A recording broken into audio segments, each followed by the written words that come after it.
He- uh, Hello, I am the narrator, and before this episode begins, Maddy will be talking about Ragnarok. So if you have not seen the movie, there might be spoilers in this episode, depending on how you see it. But without further ado, the video begins.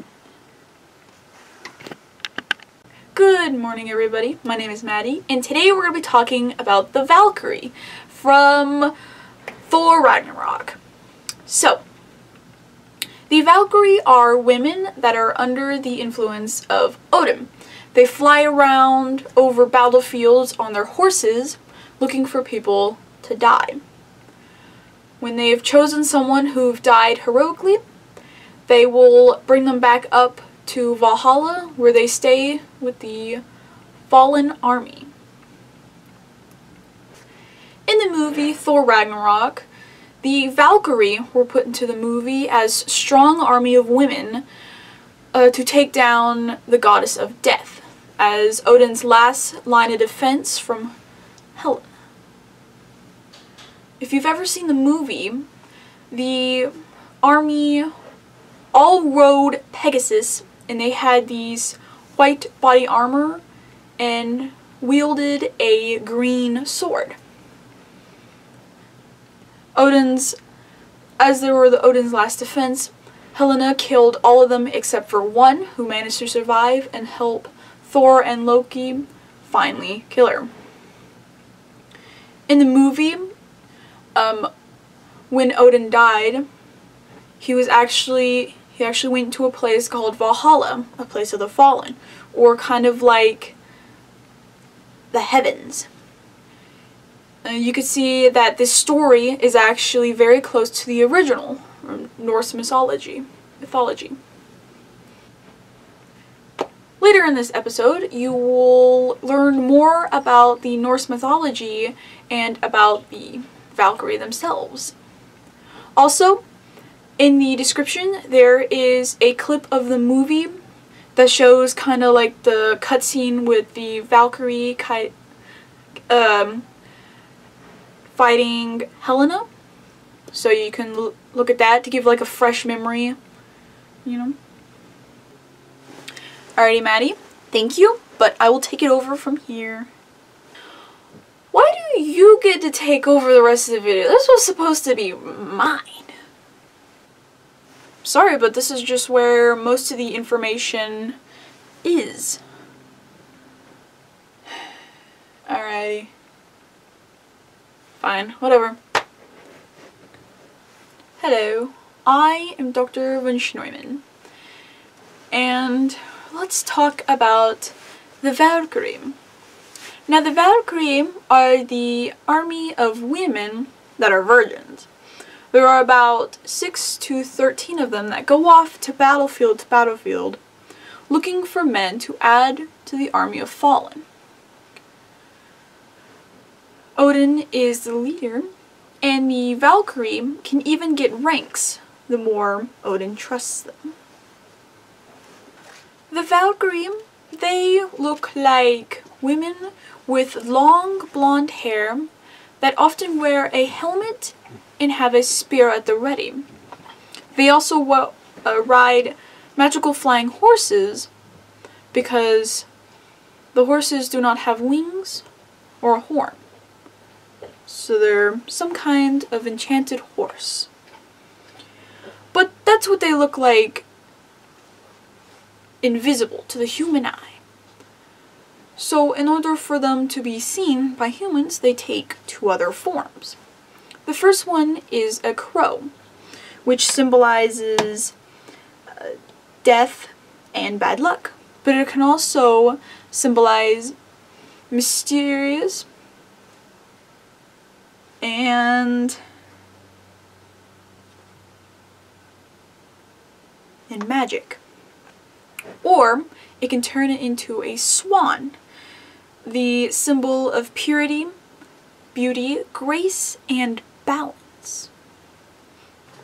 Well, you may know that the Valkyrie don't fight in any of the battles. See, when they go to these battlefields, they are there to watch and to choose who dies and who doesn't.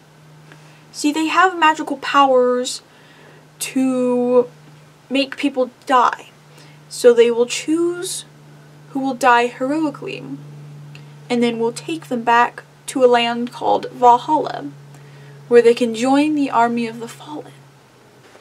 Are the Valkyrie mortal or immortal? That's a bit of a tricky question. They are in fact immortal, because they act like angels of Odin. But if they choose to disobey Odin, they can quickly become mortal and have to survive down on Earth. Whenever these Valkyrie get high ranks, they get high respects and sometimes gifts from Odin as well. Like, one of them is mingling with men down on Earth. And if they choose to disobey Odin, they're stuck there forever. Valhalla, the heavens, is where the Valkyrie serve and tend to Odin. The Valhalla is a beautiful place, and there is a main building that stands there, made from armor and the weapons and shields of the fallen, where the heroes, or the worthy men of coming to Valhalla, stay. All day they will fight and fight each other, and when it's time to eat, all their wounds will be perfectly healed, and the Valkyrie will serve them an infinite amount of food and drinks.